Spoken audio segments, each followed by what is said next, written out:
Katie's in Mid-City.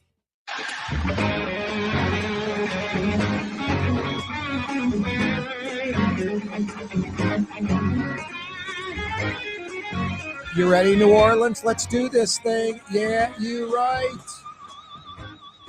A Tuesday afternoon edition of the program. Mario Brothers, a.k.a. Latinx at the controls, ready to field your phone calls. 766-9480 is how you dial us up.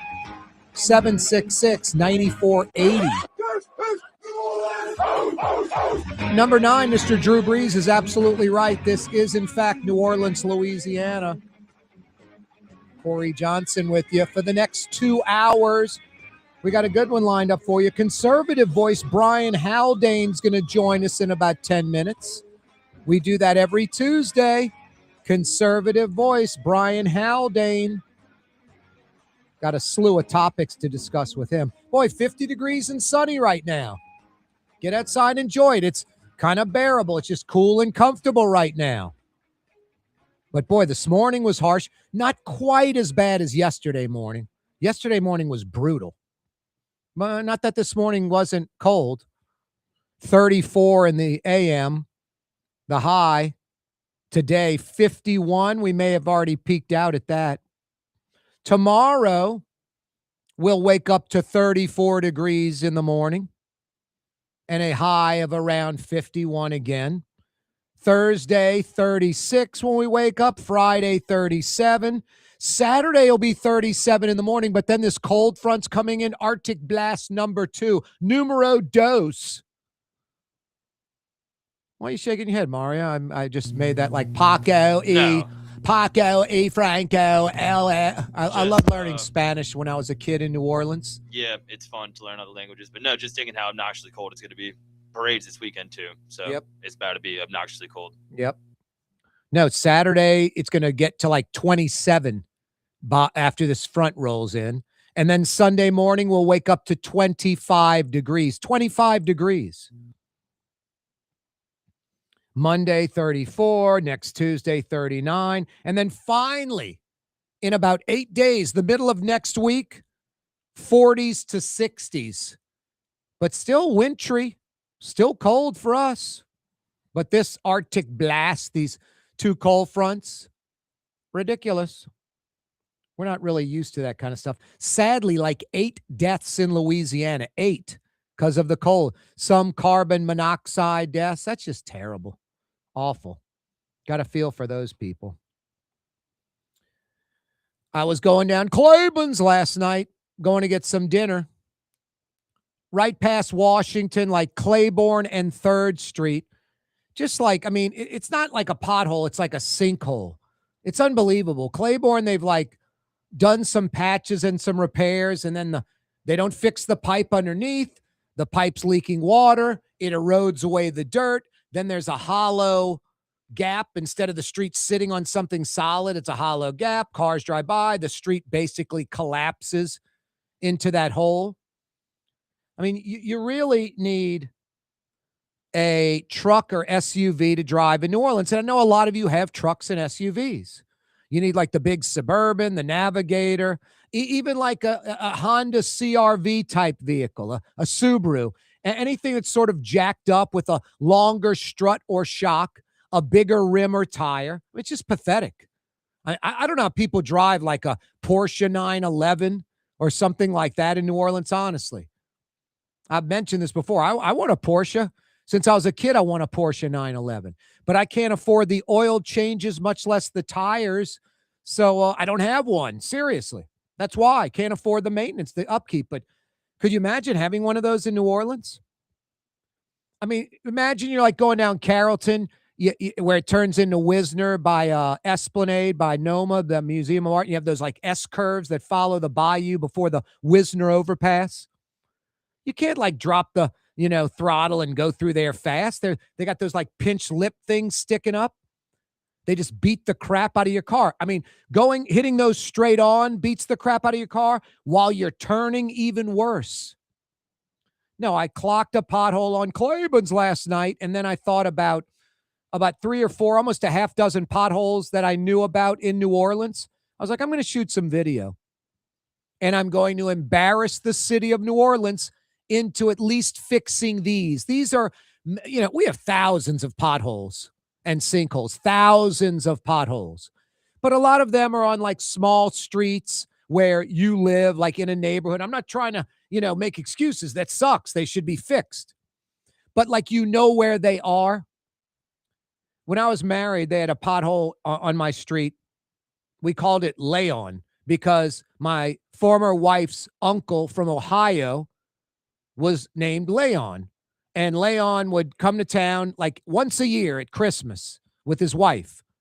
And I remember like year two, he's like, that pothole's still there. I'm like, you know what? It is like a year and a half later. Yeah, it's still there. So we named the pothole Leon. Some folks in Uptown in their neighborhoods, they put a Christmas tree in the pothole with lights, like get a battery and operate the lights at night. It's crazy. So no, in your neighborhood, I'm not making excuses, but where they are. You kind of know to avoid them.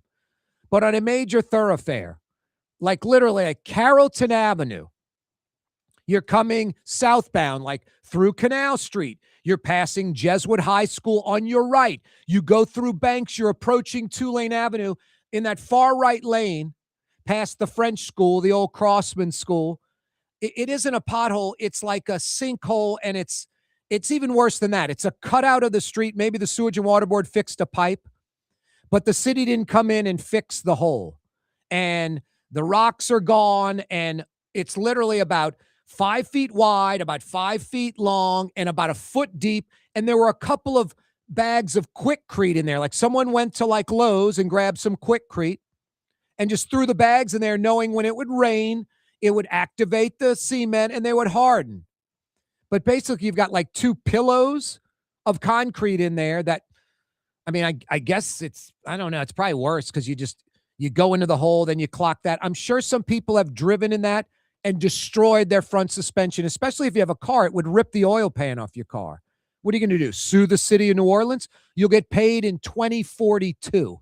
You know what I mean? Like 15 years from now. Sue the city of New Orleans. It's a waste of your time and money. No, you just stuck having to fix your car, thousands of dollars in repairs possibly. No, these potholes are absolutely dangerous. This one that I just mentioned didn't have any cones or anything in it. It's unbelievable. So I shot some video of that and a bunch of others. And today I drove by that. It just happened to be there. I wasn't going to check on the progress a day later. I mean, it would be like 12 hours later. I shot this last night. The big chunks of Quikrete have been pulled out and they're just thrown to the side of the road. And then there are a couple of like cones in there now, which at least you can see to avoid it. On Canal Boulevard, going towards the lake, right before the train trestle, right past Navarre. So in between that last light before the train tracks, there's a huge, same type of thing by like Jesuit on Carrollton, just 4 feet by 4 feet, 5 feet by 5 feet, about a foot deep. And there's just like a single cone in the middle of it. So if you're like going to go left or right of the cone, that side of your car is going to go in this thing and just beat the crap out of your suspension. I literally drove past it, shot video, and then I came from under the train tracks, and on the right was like just a cone sitting on the neutral ground. So I pulled over and parked, and I dragged that cone about 300 yards and put one on one side of that huge, dip, whatever you want, hole in the street, and put one on the other side so people would see it and avoid it. Like, I have to do my civic duty to go do that. There are thousands of potholes, but there are only a few dozen which are absolutely insane that can wreck your car. Those few dozen need to be repaired immediately. It's insane. Carrollton Avenue, you're heading towards the interstate to get on the I-10 at Carrollton, right by Xavier. But you don't get on the I-10. You stay in that far right lane going towards Tulane, right before the dip under the interstate and the train tracks. There's just this broken up part of the street. Go check out my video at Corey Johnson on Twitter. I went over it at 5 miles an hour, and you can physically hear my car going over this thing at 5 miles an hour. Imagine hitting that at speed at 35. And a lot of people do, because not everybody's aware of it. I am, because it's been there for 2 years. For 2 years. It's unacceptable. It's unacceptable. Thousands of potholes, I get it. That's going to take years to get every one of them. Who knows if we'll get every one of them. But these ridiculous potholes and sinkholes that are absolutely dangerous, that can cause thousands of dollars in damage to a car, and even a Suburban or truck, it's going to knock your suspension out of alignment for sure. These few dozen, it's just a few dozen of them, under 100, they need to be fixed immediately. Immediately. Absolutely crazy. Absolutely unacceptable. I feel sorry for like the elderly that, aren't, monitoring the street very closely, just trying to drive their car. And I feel sorry for folks that are natives or from outlying parishes that aren't familiar, don't go down these streets every day, or people that forget about it and clock the hell out of these holes. It's just, it's beyond unfair. It's just not right. We live in a city in North America. We got to do better, New Orleans. Fix these few dozen major problems. Hey, the 4 o'clock hour brought to you by Latrim. It's a new year, 2026. Looking for a new job, a new career? Go to Latrim.com. Their website has, last time I was there, like 60 plus job openings. At their Elmwood facility, on their North Shore facility off I-12. Latrim.com. Latrim spelled L-A-I-T-R-A-M. Latrim.com. Stick around. Brian Haldane next. Scott Craig of Katie's Restaurant. All of my ingredients are fresh. Nothing comes out of a can here. Nothing. All of our seafood is Louisiana. All of our vegetables are Louisiana vegetables. It's a neighborhood restaurant. Katie's in Mid-City. Here at the Nola Coalition, we love our kids and we love our city. The people of New Orleans are standing together for a better future. By harnessing our collective resources, the Nola Coalition will create a safer, more prosperous city for all residents. Your support is needed to help reduce violence, invest in our children, and drive generational change. Join now at nolacoalition.info. Outdoor dining, Middle Eastern cuisine, under the oak trees, Lebanon's Cafe, some of the city's finest lamb chops and shish kebab, Carrollton at Jeanette by the streetcar barn, Lebanon's Cafe.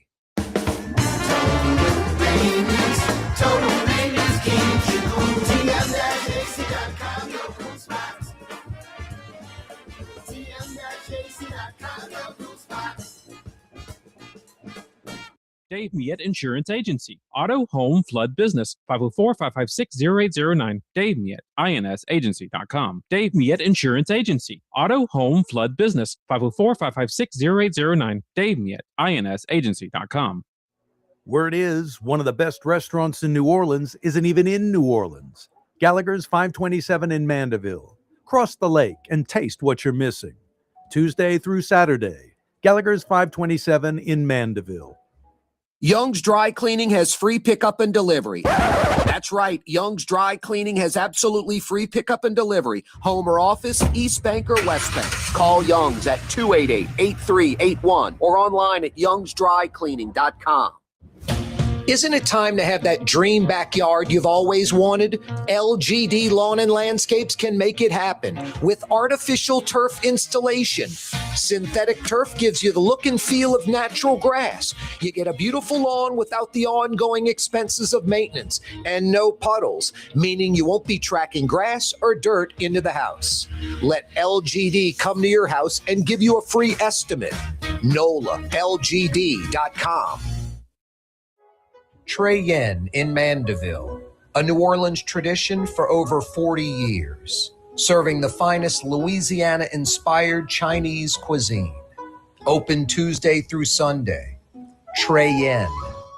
Greater New Orleans, a destination for learning. With 13 colleges and universities and a booming job market, Greater New Orleans is the ultimate destination for your higher education. Your path to the future begins in Greater New Orleans. Find out more at studynola.com. Francesca Deli and Pizzeria has over 15 specialty sandwiches, a big 10-ounce burger, and some of the best pizza in New Orleans. Francesca Deli and Pizzeria on Harrison Avenue in Lakeview between Canal Boulevard and West End. Hey, Marigny, Bywater, Tremay, French Quarter, CBD, Warehouse District, Garden District, Irish Channel. It's Corey Johnson on the neutral ground, where New Orleans is heard. Hey, coming up in the 5 o'clock power hour, Arnie Filko is going to join us, former New Orleans City Councilman. Got a few topics for Arnie. That Ninth Ward Stadium project that he's been working on for years, cleared by the Orleans Parish School Board to proceed. All the money raised comes from private entities, no tax dollars being spent on that state-of-the-art stadium by Carver High School. Also going to talk to Arnie about Minnesota Governor Tim Walz catching flack from the Jewish community. He made a comparison to the kids having to hide in Minnesota to Anne Frank during the Holocaust. Ouch.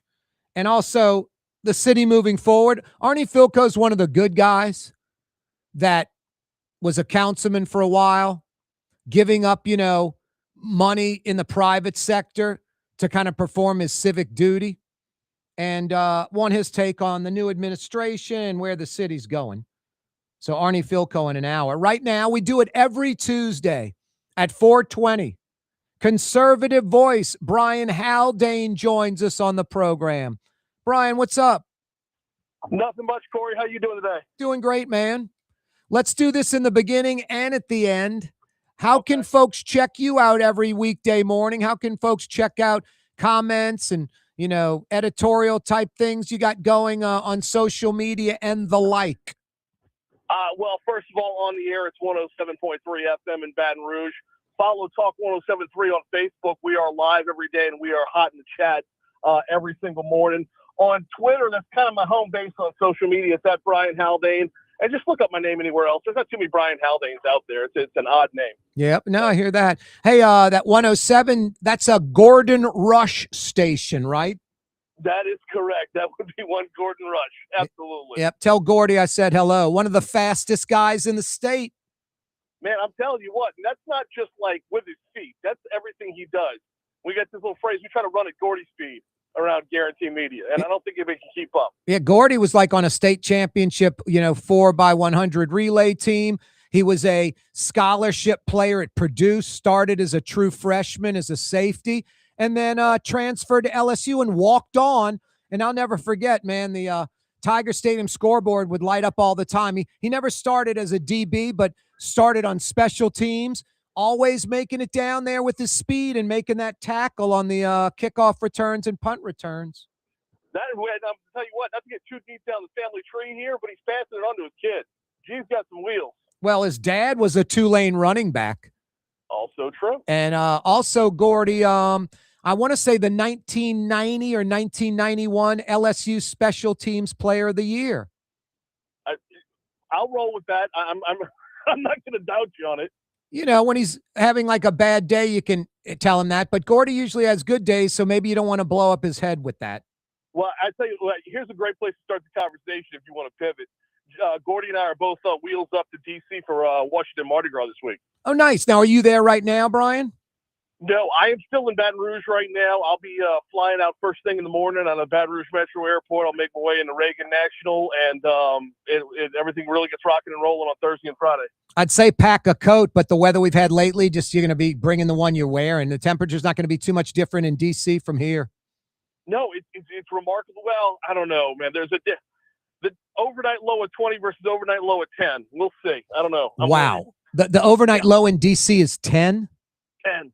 Wow. We're getting a feels like 10 this weekend, I think. You'll come right home to that. Yeah, can't wait for that. Just, can't escape it. Any snow in Baton Rouge the last few days? No, so all the precipitation was done a good 13, 14 hours before it started to freeze.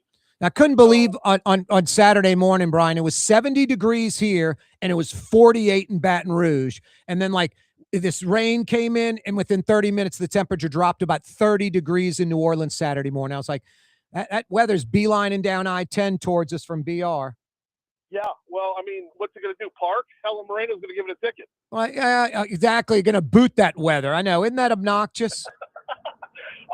Look, I understand having budgetary problems, but policing for profit is so stupid. I just think it sends the wrong message. New Orleans has a lot of folks that live in the suburbs, the exurbs that, I complain about these people. New Orleans, the crime. I don't come into the city. I'm like, that's your loss, man. I love the restaurants. I love the city. If I lived in St. Tammany or something, or, St. Bernard, I would come into Orleans all the time. A lot of folks don't, but, it just reinforces their thinking. And then folks kind of on the fence, they're like, I'm going to not come into the city if they're going to ticket and boot me every time I come in. I mean, it's a little obnoxious, the proactive booting and ticketing when we can't pick up garbage 2 times a week. Right? No, absolutely.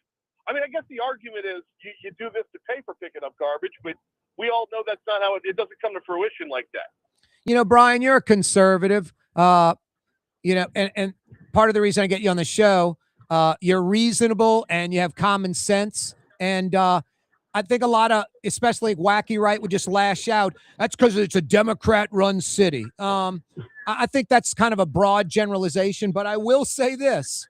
New Orleans, it's hard to find an elected or even anointed or appointed Republican or conservative anywhere in city government. And I think that is a major problem in New Orleans. There's like no alternative viewpoints. And the liberal Democrats in New Orleans, they're not like blue dog or moderate. A lot of them are loony left, even woke. And that even contributes to the problem more. Doesn't New Orleans desperately need some alternative viewpoints, ideology-wise, from conservatives or Republicans? Absolutely. That's the reason we have multiple parties in this country. And I know outside of the top 2 parties, it drops off really fast. But any one party unchecked, and you're talking generationally unchecked in New Orleans.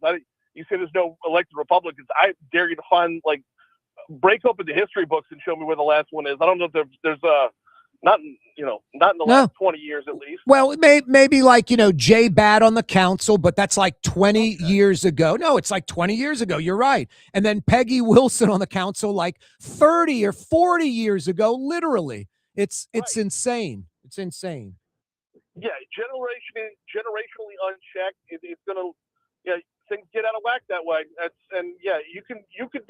You can even be blue dog Democrat on that front, but it's still going to drift way too far to one side unless there's no balance. I mean, I think like a pendulum. I think New Orleans has problems with that. I think Louisiana has problems being kind of wacky right, evangelical even, but even I got to take up for the state. I'm not that it's functioning any better than New Orleans in the last few decades, but John Bel Edwards was a Democrat. Now, a moderate blue dog. He was anti-abortion, pro-guns, but, they elected him. So Louisiana at least elects a Democrat every now and then, and New Orleans never does elect a Republican, and I think that's a major problem. Well, rewind the clock back to when John Bell was elected, though. I mean, remember what it took to get him in that spot. You had a complete split in the Republican Party. You had the Republican who lost out in the primary. It was David Vitter versus Jay Darden. And when Jay Darden lost out in the primary, he went to work for the other side. Now, you could say, Darden picked up his duty to his state rather than put a state above his party. But you had a tight split, or a big split right down the middle of the Republican side of the party. So, man alive, it was crazy that he got elected. And then the Republicans didn't put up a strong front for re-election either. No, you're right. You're right. It took a split in the Republicans to get Bel Edwards appointed. That's a great point. You know what bummed me out? When he appointed like Jay Darden, like chief of staff or whatever his position was, and the Democrats in the state were like, my God, we won the governor's, seat, and you're going to appoint a Republican? And then the Republicans were like, he's not a real Republican. He's a rhino. I was like, man, you can't win for losing. It's just like, it's unbelievable. And his whole thing, Jay Darden's whole thing was he just wanted to serve Louisiana. Exactly. So head up the Division of Administration and, is it better to serve your state or is it better to ridicule from the sidelines? No, I totally agree. And, Democrats that think John Bel Edwards, there's no rhino term for Democrats, but they thought he was a sellout, like being conservative. It kind of reminds me of like nationally where, conservatives say like Liz Cheney's a rhino. I'm like, Liz Cheney's a staunch conservative as it gets. She's just not MAGA. And a lot of people were bent about that. But Liz Cheney's, there's nothing liberal about Liz Cheney. No, but I mean, yeah, no, there's not. But at the same time, though, is your party defined by whoever's like in the top seat at the time? Oh, no, Like, no they doubt. write their own rules. No, you make great points, Brian. You make great points. Bill Cassidy's kind of going up against that. Is he Republican enough? Is he MAGA enough? You know, I liked his commercial about the Tiger Stadium. 100,000 folks die from the fentanyl, and I thought it was a good spot instead of him shooting Bud Light cans with a semi-automatic rifle. Already taking shots at Blake Miguez, no pun intended. So I love the spot. I love how Nola.com trounces on, he's going to have Trump in his spot right off the block. He's a senator. His job is to get legislation passed and signed off on by the president. That's what he's hired to do. His commercial is about him doing his job. Forget that it's Trump. It's just the man in the Oval at that point. No doubt. Brian Haldane's with us, conservative voice, joining us every Tuesday. Brian, generally speaking, what do you think about ICE and this ICE shooting over last weekend, the death of this Preddy guy? This one, well, I think it's going to bring about a pretty abrupt end to ICE's presence in Minneapolis, or at least a scaling down, because the more that comes out about this, the more it's just. The other one with the woman in the van that tried to run over the ICE agent or official, whatever, that was a lot more like called into question. Like, send that to the review booth. This one, the more video we see, it doesn't look great. Can I be like completely unhuman for a minute? Sure. When you scale out the numbers, their batting average still isn't bad.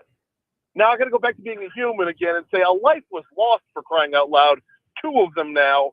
So if anybody else out there was like, if instead of ICE, it was say NOPD or BRPD, and an incident like this happened, I mean, it would cause a little bit of headline and a little bit of outrage for a quick minute, but it would go away with a couple of news cycles. I don't think this goes away with a couple of news cycles because of all the polarization around it. Brian Haldane's with us. Corey Johnson with you till 6. We're going to knock out our first break of our segments, plural, with Brian. He'll be with us till 5 o'clock. And your phone calls are welcome. 766-9480 if you'd like to dial us up. 766-9480. More with Brian next. Don't move, New Orleans. Dave Miette Insurance Agency. Auto, home, flood, business. 504-556-0809. Dave Miette, INSagency.com. Dave Miette Insurance Agency. Auto, home, flood, business. 504-556-0809. Dave Miette, INSagency.com. When you need a new fence or automatic gate at your property or place of business, anywhere in Metro New Orleans, you got to see the Fence Man. For over 20 years, the Fence Man has been taking care of residential and commercial customers. Uses only the highest quality materials and products. Cause I'm the Fence Man. For fences and automatic gates. Yeah, I'm the Fence Man. TheFenceman-NewOrleans.com. At Lamarck Lincoln, ownership isn't complicated. It's effortless. With a one-on-one brand specialist every step of the way, we strive to ensure every guest experience is nothing less than elevated. You'll understand why it's more than ownership. It's membership. Visit Lamarck Lincoln at Williams and I-10 in Kenner. Give us a call at 504-238-4800. That's 504-238-4800. Or visit us online at lamarcklincoln.com. For game-changing innovation, look to the Latrim family of companies located in Harahan. Intralox, a Latrim company, changed the game when they invented modular plastic conveyor belts over 40 years ago. These belts and innovative Intralox technology are transforming movement in manufacturing facilities around the world. Intralox is a dynamic global company now hiring in production, warehousing, shipping, and more. If you want to be part of our successful team, visit Latrim.com. That's LAITRAM.com. In New Orleans, we don't eat to live, we live to eat. More is better. Scott Craig of Katie's. That is our slogan. More is better at Katie's. It means more of everything. Not just more food, more smiles, more friendship, more love. More. When you do something, you have to do it right. You know, it's all about more, and it's all more of the good things. Get more at Katie's Restaurant in Mid-City. Tired of cleaning your gutters? Improve the value and look of your home with Leaf Guard gutters. And you'll never have to clean your gutters again, ever. I guarantee it. Let Audubon Gutters install Leaf Guard gutters today. You'll improve the look and value of your home. And right now is the perfect time during Audubon Gutters' 99-cent installation sale. Call 469-6494 now. Get out of that gutter and get on the phone. At Audubon Gutters.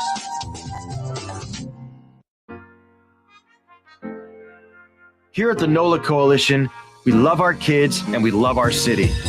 The people of New Orleans are standing together for a better future.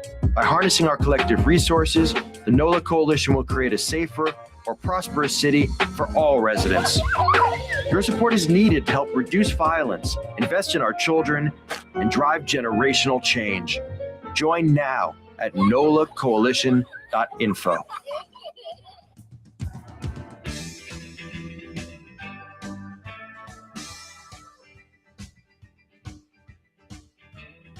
Don't forget, you can catch the Neutral Ground with Corey Johnson on television every weekday afternoon, 4 to 5:30 on Cox Channel 4 TV and Spectrum Channel 333 television. Yeah, you're right. Corey Johnson back at you on a, I don't want to say warming up Tuesday, but less cold Tuesday afternoon.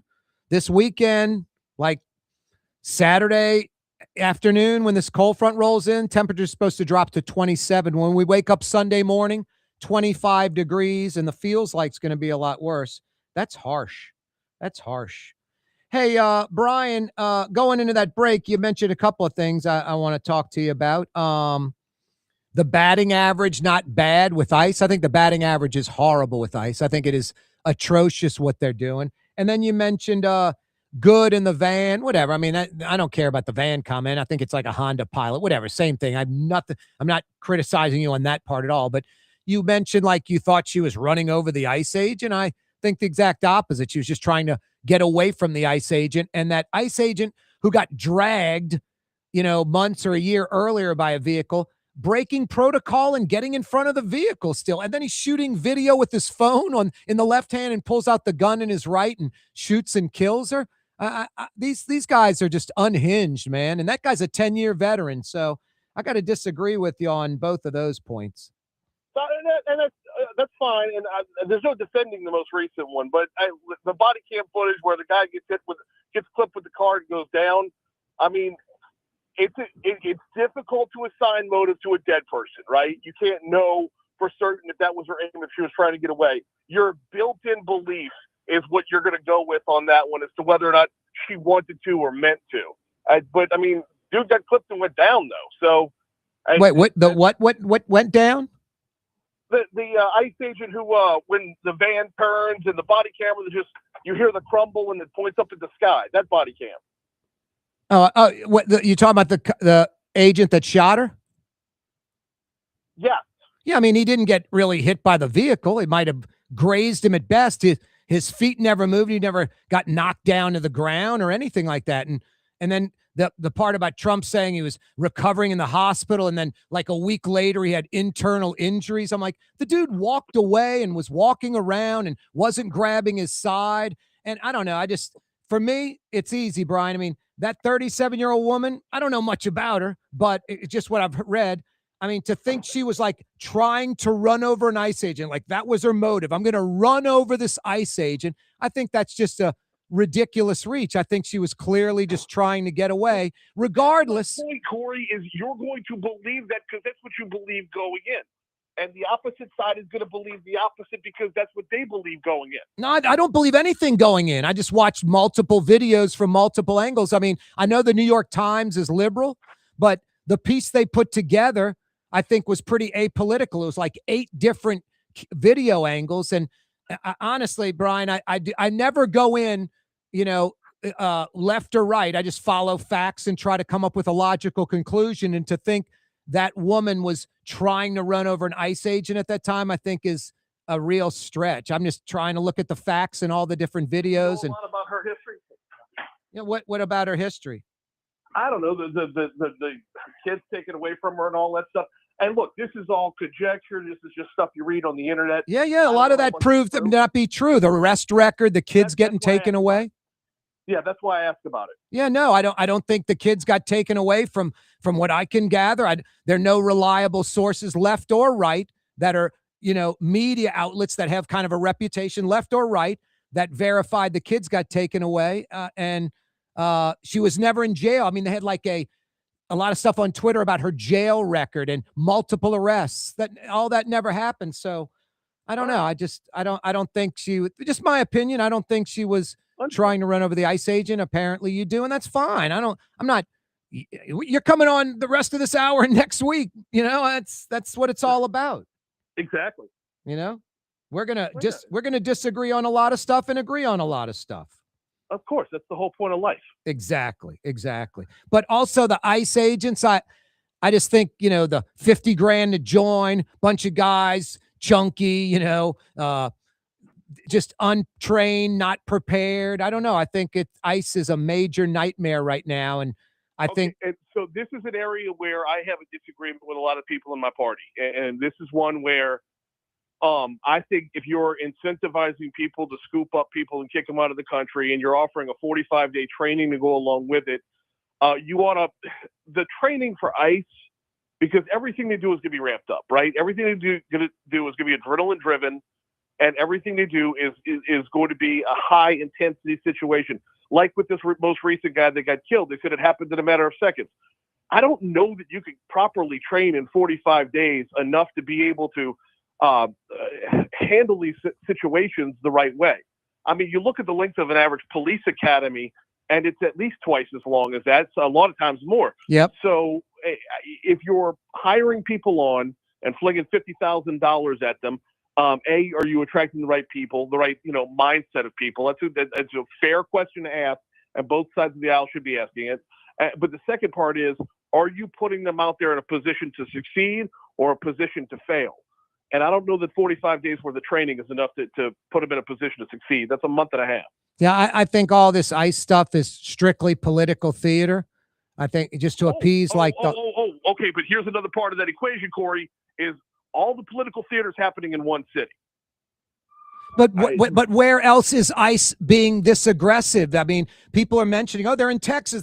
They're not aggressively going after folks in those places like they are in Minnesota. So why are they only being aggressive in Minnesota? I don't know why they're only being aggressive in Minnesota. Maybe because that's where all the agitators are. Are they being the most aggressive in Minnesota because that's where everybody else is minding everybody else's business? I can't answer that. I don't like government, protesting's fine. I think Walz and the mayor sometimes have gone over the top, like telling protesters what to do. I don't think that's government's job. Saying, go protest. We have a right to protest. We don't like ICE being here. Go protest. But I think when they tell them specific things, I think that's a little over the top. But I guess my whole point is everybody wants violent citizens or violent criminal illegals arrested and put in jail. I just think, going after grandma, the van pulling up, a bunch of ICE agents jumping out of an unmarked van, not identifying themselves, just wearing a vest that says police, and then knocking people to the ground and all this. It's way over the top. And sadly, I think I knew some citizens were going to get shot and killed by some rogue ICE agents, but there's going to be some armed citizen that's going to shoot an ICE agent soon. And that's, I'm not calling for that. I'm just thinking that's inevitable because of the crazy way they're going about it, Brian. Yeah, I'm with you on that end, and it will eventually calm down. There will be, ebbs and flows that go in, and we'll go back to, I don't want to say normal because I don't even know what normal is. Yeah. The midterms are coming up. Trump sees that. He sees the polls. Republicans and Democrats think ICE is a little over the top, to say the least. Do you think that's the reason Trump is pulling back? The old taco thing? Trump always chickens out. It's like Greenland. I think Greenland was just something to have the media focus on, and the media focused on it. And then he's trying to do something else on the side that they won't pay attention to. I kind of think, he sees the polls, and I think the ICE thing's going to be de-escalated all around the country. Do you agree or no? I don't. Let me start with this. Correlation does not equal causation. If the ICE missions have run their course, if they did the Catahoula Crunch or the Rougarou Roundup or whatever we called it down here, if they did it in D.C., if they did it in Chicago, if they're doing it in Texas, and now in Minneapolis, like once it's all done, it's all done. The timing of how it plays out, you can easily point to the timing of it being in a midterm year. So I don't know if one causes the other. I don't know if this is an if-then statement. But you can't deny the timing for sure. I don't know if there's not enough evidence there to say because of this we get this. We're visiting with Brian Haldane, conservative voice. We do it every Tuesday afternoon. You're welcome to join us. 766-9480.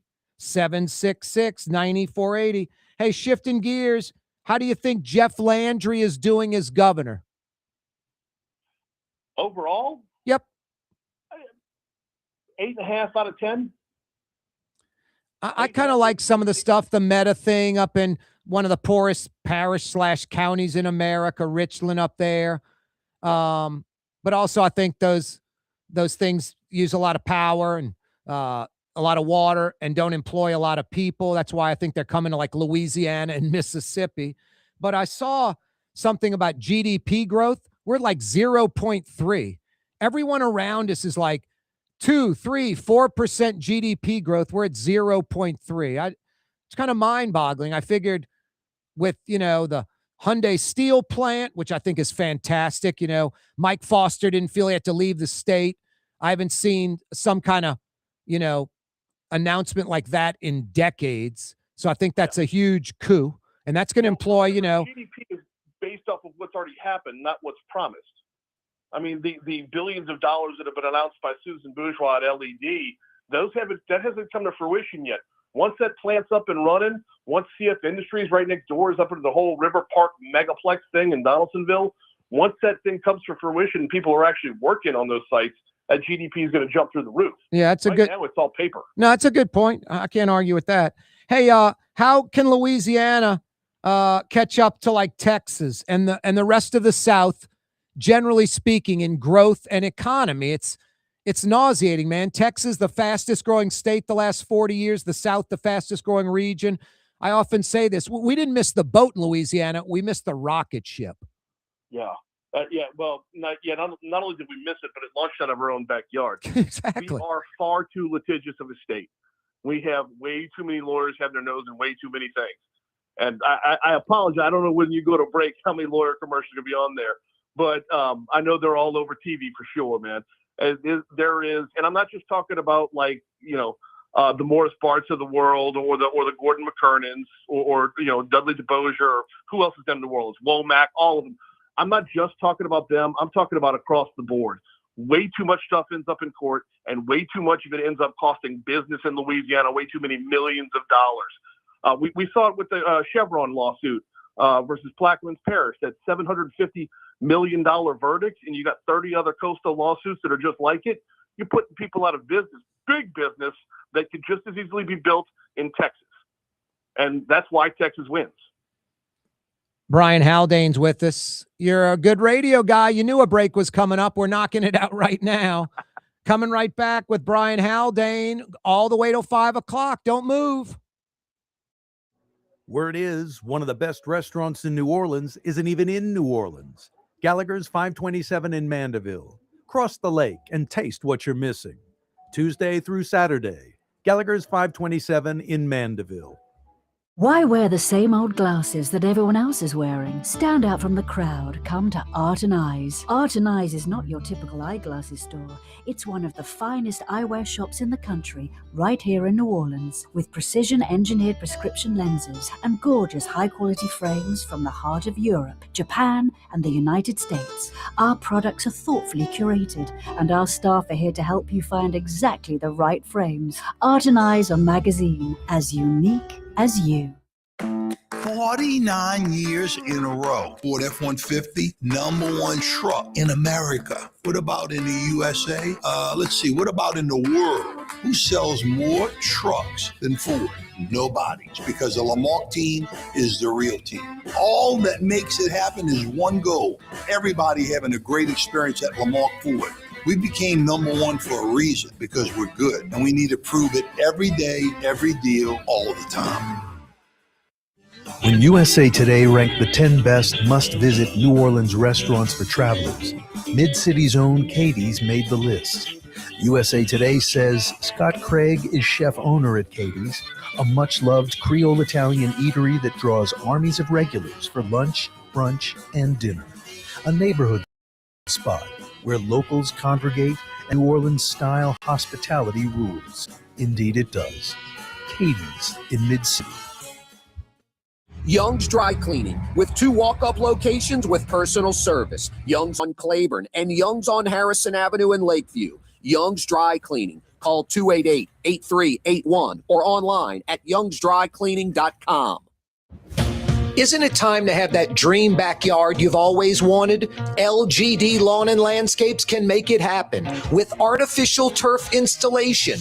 Synthetic turf gives you the look and feel of natural grass. You get a beautiful lawn without the ongoing expenses of maintenance and no puddles, meaning you won't be tracking grass or dirt into the house.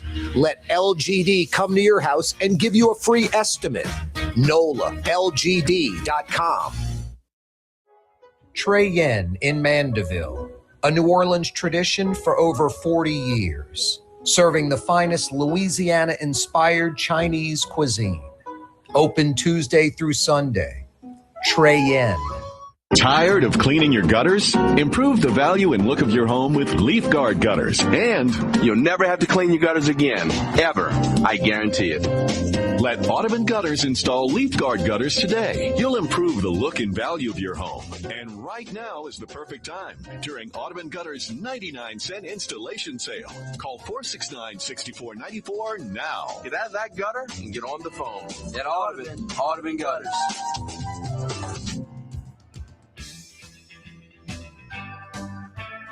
In Metro New Orleans on 93.9 FM and 107.9 FM. No, indeed, I don't want to be on the radio. Corey Johnson.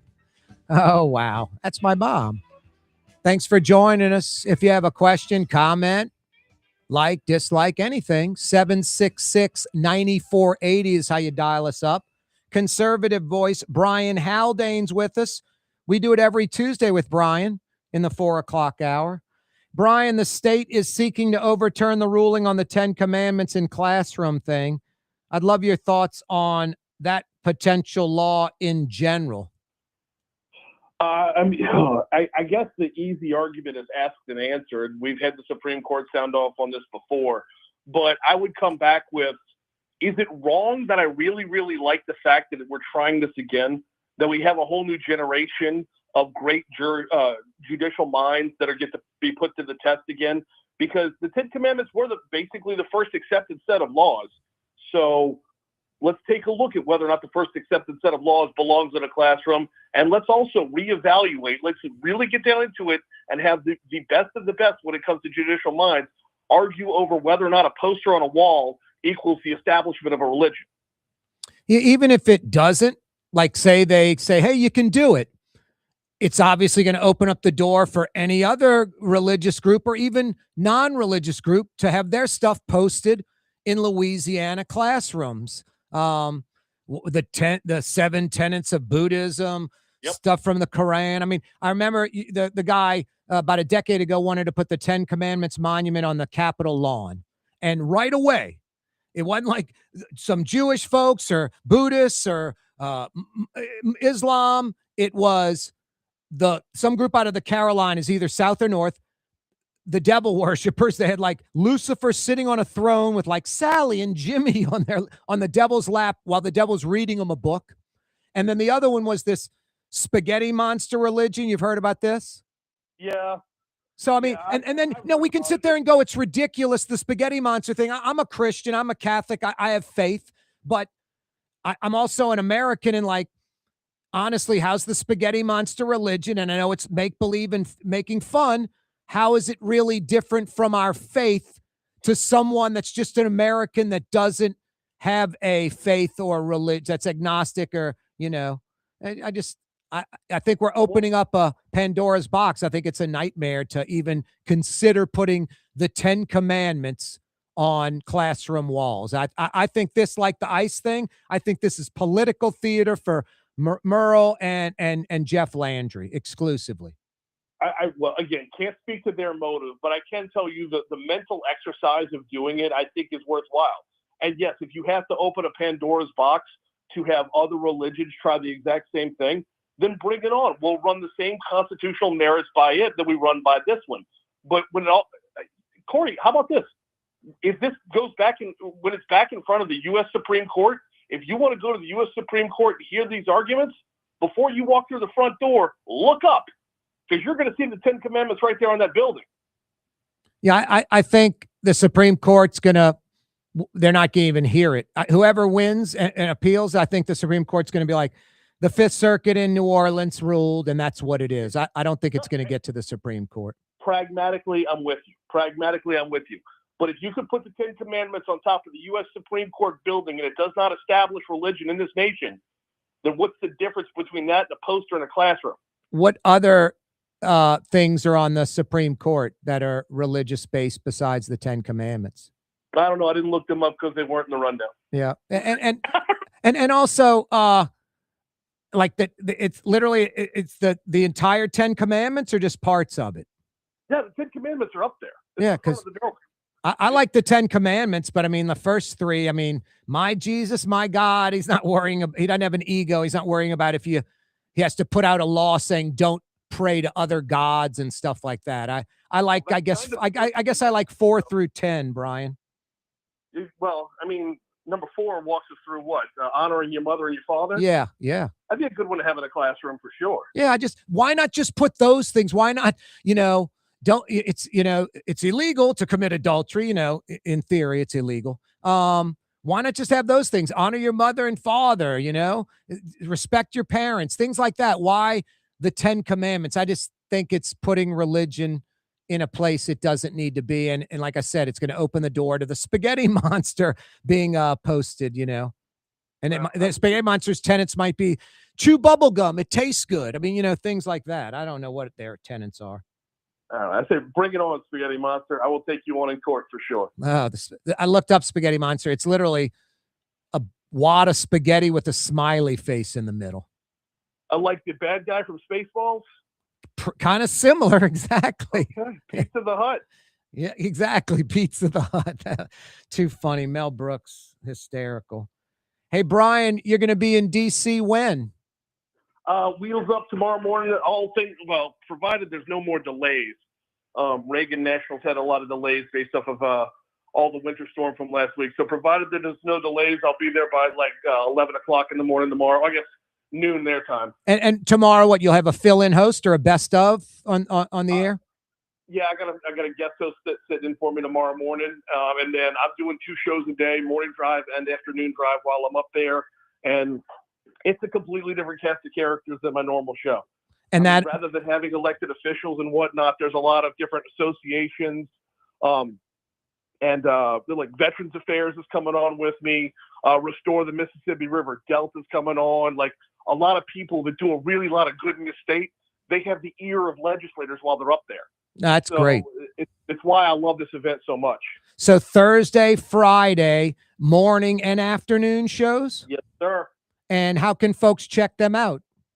And of course, Talk 107.3 FM, if you're in the greater Baton Rouge area, get the Talk 107.3 app. If not, I mean, I'm not pushing people to go head to head with you on Thursday and Friday afternoon. I don't mind. I don't mind. For the mornings, absolutely, for sure. It's live on Facebook, live on YouTube. We're here for it. Yeah, I don't mind you pushing it. They want to go check you out. It's 2 days only. So be it. They can catch me back again next week if they want to check you out. I have no problem with you pushing that. And again, where on social media, mostly X, Twitter? Yeah, Twitter's at Brian Haldane, and of course, I do most of my Talk 107.3 stuff on Twitter, but I'm on Instagram, I'm on Facebook, I'm on TikTok. I'm a lot goofier on TikTok than the Facebook and Instagram is more personal. So from the business end, it's mostly Twitter. And Brian with no Y, Brian, right? That is correct. I am not a hot dog. Yeah, wow. And Haldane, Haldane? Yes, sir. At Brian Haldane on Twitter and X. Brian, have a safe trip in D.C. We'll be checking you out, and we'll see you next Tuesday right here in the 4 o'clock hour. All right, you hold it down while I'm gone, Corey. I'm going to try to. Thanks again. That's Brian Haldane joining us, Conservative Voice. We do it every Tuesday. There's Blue Boy barking up a storm. What's that, buddy? It's king cake season. Rouse's ships king cakes to friends and family across the country. How do you get the king cake shipped, buddy, to your friends and family around the country? Rouses.com. Blue Boy, you're a genius. What else? 5 o'clock power hours next. Blue Boy, I couldn't do it without you. Arnie Philco joins us. Stick around, New Orleans. You're on the neutral ground with Corey Johnson on TV on Cox Channel 4 and Spectrum Channel 333. Also on YouTube, on radio at Nola Talk 93.9 FM, WSLA New Orleans. It's 5 p.m.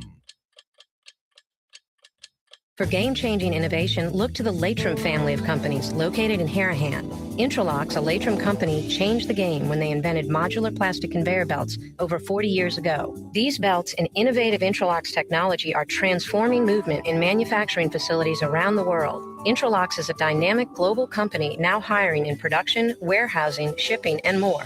If you want to be part of our successful team, visit Latrim.com. That's LAITRAM.com. At Lamarck Lincoln, ownership isn't complicated. It's effortless. With a one-on-one brand specialist every step of the way, we strive to ensure every guest experience is nothing less than elevated. You'll understand why it's more than ownership. It's membership. Visit Lamarck Lincoln at Williams and I-10 in Kenner. Give us a call at 504-238-4800. That's 504-238-4800. Or visit us online at lamarcklincoln.com. The Fence Man, a locally owned fencing company serving the metro New Orleans area for over 20 years. I'm the fence man. TheFenceman-NewOrleans.com. Yeah, I'm the fence man. My Sittu, that's Arabic for grandmother, used to make the best football kibbe. You can experience kibbe just like my grandmother used to make, and so many other Middle Eastern favorites on the streetcar line, Lebanon's Cafe. Why wear the same old glasses that everyone else is wearing? Stand out from the crowd. Come to Art and Eyes. Art and Eyes is not your typical eyeglasses store. It's one of the finest eyewear shops in the country, right here in New Orleans, with precision-engineered prescription lenses and gorgeous high-quality frames from the heart of Europe, Japan, and the United States. Our products are thoughtfully curated, and our staff are here to help you find exactly the right frames. Art and Eyes on magazine, as unique as you. Total maintenance keeps you cool. Total maintenance keeps you cool. Total maintenance keeps you cool. TM-AC.com, your cool spots. Total maintenance keeps you cool. TM-AC.com, your cool spots. South Shore residents that love good food are making the short trip across the lake to Gallagher's 527 in Mandeville. North Shore folks have known about Gallagher's 527 for years. Now the South Shore has discovered this hidden gem. One of the metro area's best restaurants is less than 30 minutes away. Take the quick trip across the lake and experience Gallagher's 527 in Mandeville. As good as it gets. Dave Miette Insurance Agency. Auto, home, flood, business. 504-556-0809. Dave Miette, INSagency.com. Dave Miette Insurance Agency. Auto, home, flood, business. 504-556-0809. Dave Miette, INSagency.com. Tired of cleaning your gutters? Improve the value and look of your home with Leaf Guard gutters. And you'll never have to clean your gutters again. Ever. I guarantee it. Let Audubon Gutters install Leaf Guard gutters today. You'll improve the look and value of your home. And right now is the perfect time during Audubon Gutters' 99-cent installation sale. Call 469-6494 now. Get out of that gutter and get on the phone. At Audubon Gutters. In New Orleans, we don't eat to live. We live to eat. More is better. Scott Craig of Katie's. That is our slogan. More is better at Katie's. It means more of everything. Not just more food, more smiles, more friendship, more love. More. When you do something, you have to do it right. You know, it's all about more, and it's all more of the good things. Get more at Katie's Restaurant in Mid-City.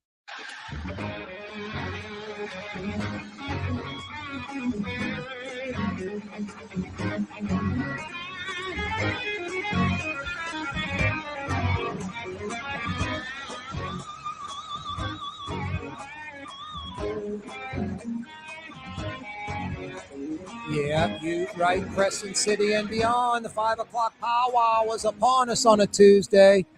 Corey Johnson with you till 6 o'clock. I'm not saying it warmed up today, but less cold. 50 degrees and sunny. It'll be 34 when we wake up in the AM, better than 27 like this morning and yesterday morning. I think it was 26, like 1 degree colder this morning, at least like 4 or 5 a.m.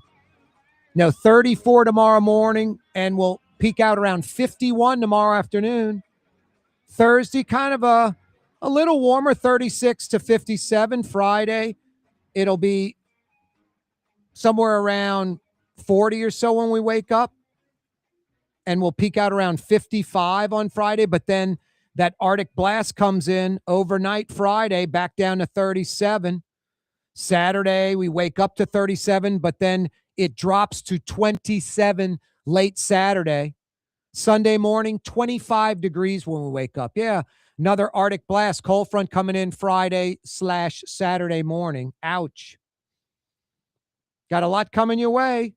Major potholes, sinkholes, ridiculously dangerous throughout New Orleans. Now, we have thousands of potholes in New Orleans that need to be fixed, but there are a few dozen potholes and sinkholes that are absolutely dangerous, and they're on major thoroughfares. Now, I'm on Willow Street.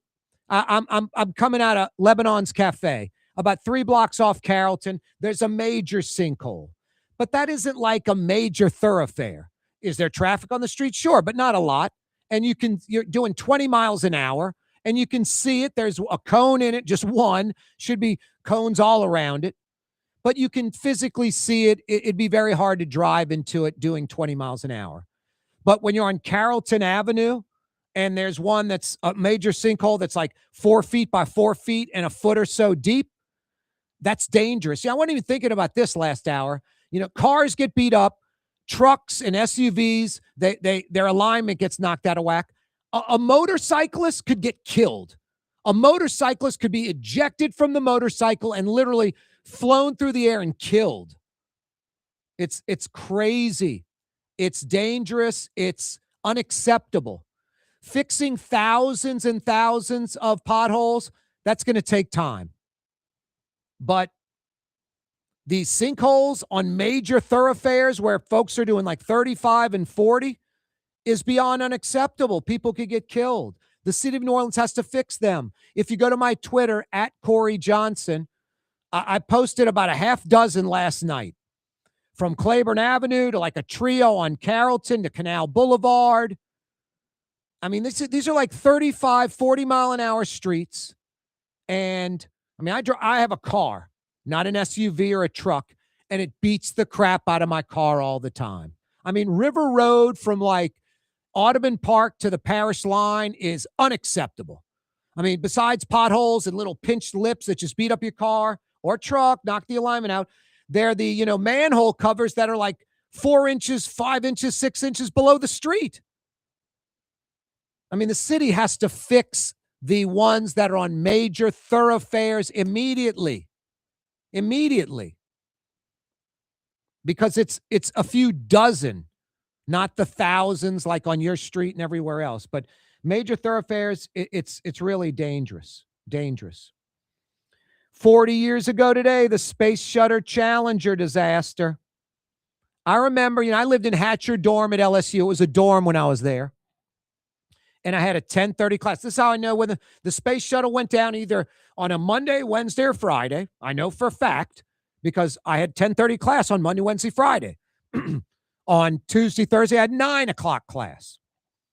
So I know it was like I was going to my 10:30 class at LSU. A 10:30 class started at 10:38, I think.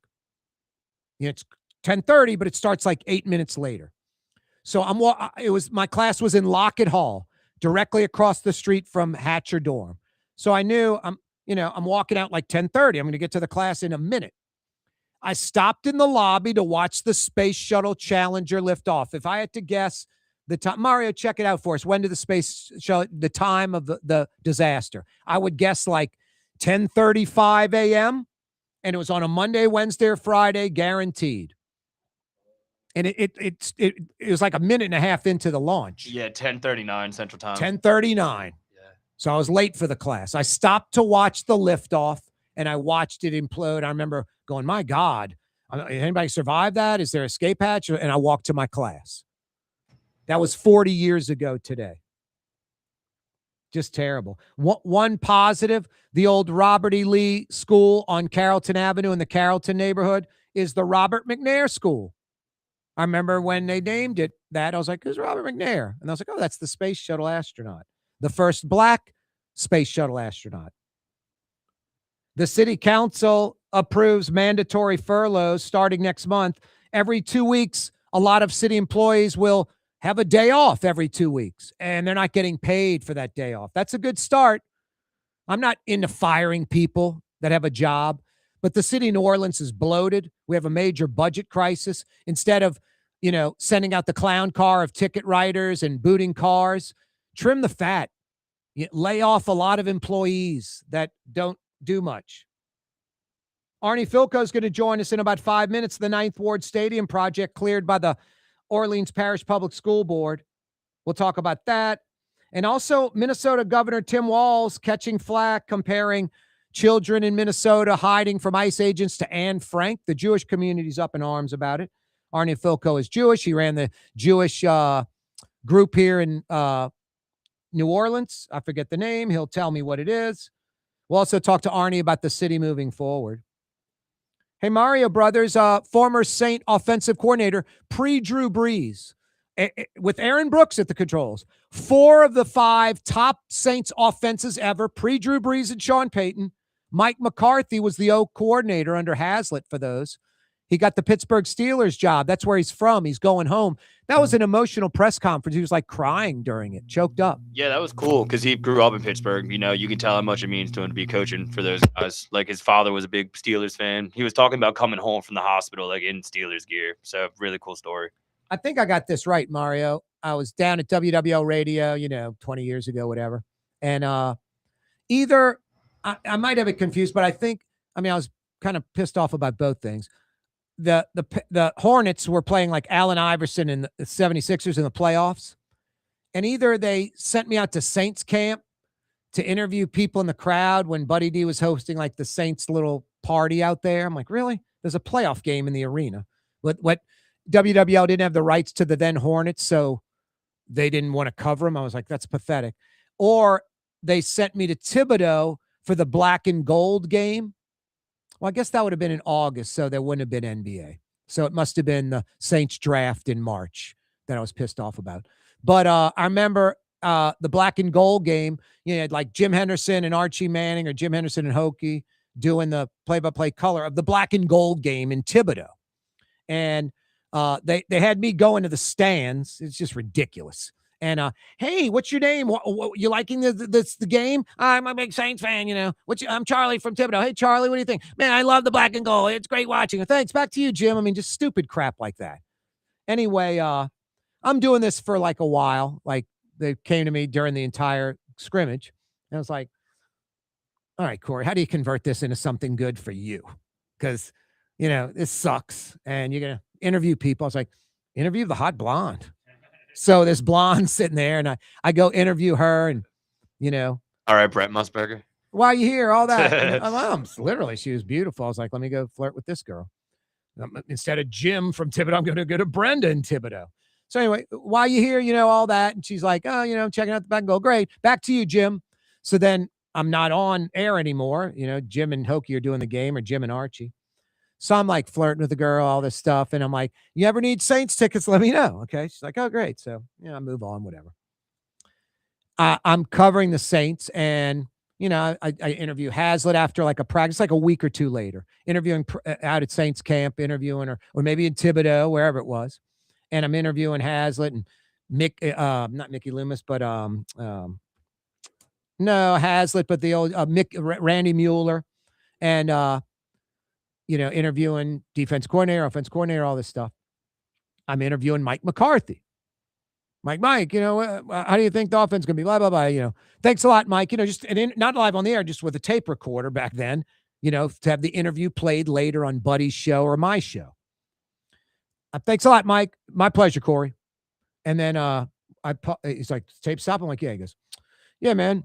The blonde you were interviewing back in Thibodeau at the black and gold game, that's my girlfriend, which I think it's his wife today.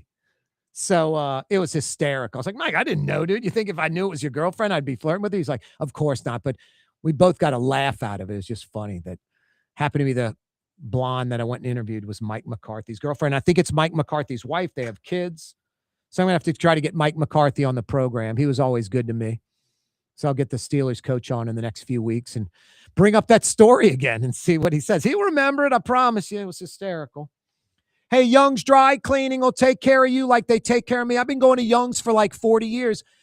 I might be the #1 radio talk show host in America as far as promoting a single business for the longest amount of time. I've been talking about Young's Dry Cleaning literally since the late 90s, the late 90s, for nearly 30 years.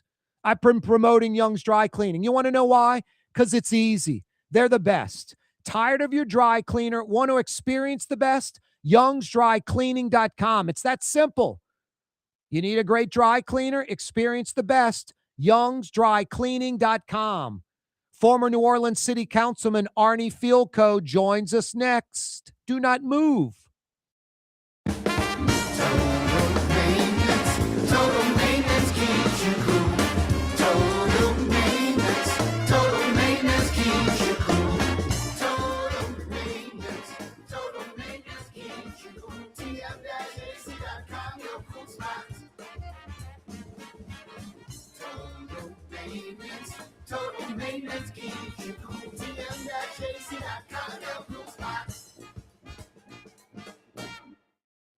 Word is, one of the best restaurants in New Orleans isn't even in New Orleans. Gallagher's 527 in Mandeville. Cross the lake and taste what you're missing. Tuesday through Saturday. Gallagher's 527 in Mandeville. Here at the Nola Coalition, we love our kids and we love our city. The people of New Orleans are standing together for a better future. By harnessing our collective resources, the Nola Coalition will create a safer, more prosperous city for all residents. Your support is needed to help reduce violence, invest in our children, and drive generational change. Join now at nolacoalition.info. Artificial turf custom golf putting greens. Beautiful, functional, zero maintenance. Call New Orleans' own LGD Lawn and Landscapes and get your free estimate. Young's Dry Cleaning, with 2 walk-up locations with personal service. Young's on Claiborne and Young's on Harrison Avenue in Lakeview. Young's Dry Cleaning. Call 288-8381 or online at youngsdrycleaning.com. There's a Middle Eastern restaurant that's less than 5 minutes from where Causeway and River Road meet, Lebanon's Cafe. Convenient to Old Metairie and Old Jefferson. Carrollton at Jeanette on the streetcar line, Lebanon's Cafe. Dave Miette Insurance Agency. Auto, home, flood, business. 504-556-0809. Dave Miette, insagency.com. Dave Miette Insurance Agency. Auto, home, flood, business. 504-556-0809. Dave Miette, insagency.com. Trey Yen in Mandeville, a New Orleans tradition for over 40 years, serving the finest Louisiana-inspired Chinese cuisine. Open Tuesday through Sunday.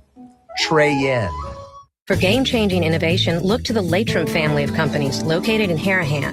Intralocks, a Latrim company, changed the game when they invented modular plastic conveyor belts over 40 years ago. These belts and innovative Intralocks technology are transforming movement in manufacturing facilities around the world. Intralocks is a dynamic global company now hiring in production, warehousing, shipping, and more.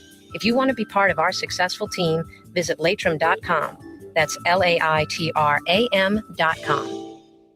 Scott Craig of Katie's Restaurant. All of my ingredients are fresh. Nothing comes out of a can here. Nothing. All of our seafood is Louisiana. All of our vegetables are Louisiana vegetables. It's a neighborhood restaurant. Katie's in Mid-City. As New Orleans as coffee in the morning and as New Orleans as coffee in the morning and raw oysters for lunch. It's Corey Johnson on the Neutral Ground. Hey, if you need gutters for your home or business, for over 35 years, New Orleans owned Audubon Gutters.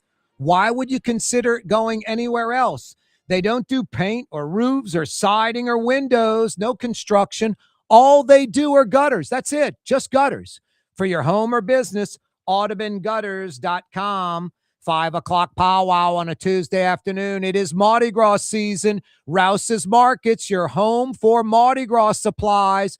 You're heading to the parade? You can walk to the parade empty-handed. Just go into any of those convenient Rouse's stores and get everything you need, from ice to ice chest to party trays, food, drinks, beer, liquor, whatever you need. Rouse's Markets on the parade route. And send those king cakes to friends and family around the country. Rouses.com. Rouses.com to send king cakes all around the country to friends and family. 5 o'clock powwow on a Tuesday afternoon. Arnie Fielko, former New Orleans City Councilman, joins us on the program again. Arnie, always a pleasure to have you. Corey, it's always great to be with you. I hope you're doing well in this first month of the new year. Yep. Yeah, things are looking up. I mean, you're a positive guy. You don't have to comment on Junket Cantrell, but that was just worthless 8 years. It was depressing. And I'm not going to sit here and say Helena Moreno and the new council is all problems are solved.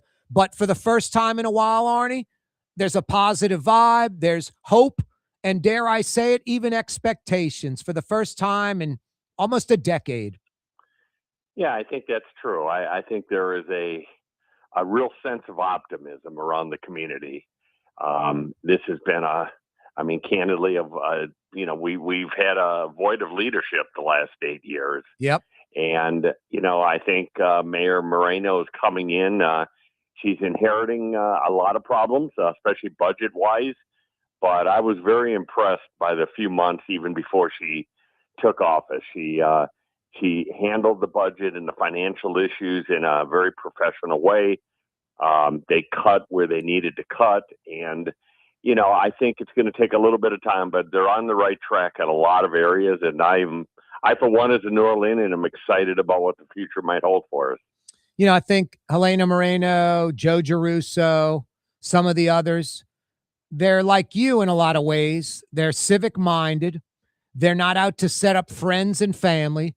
They're not taking the job to enrich themselves. I just don't think that's in their DNA.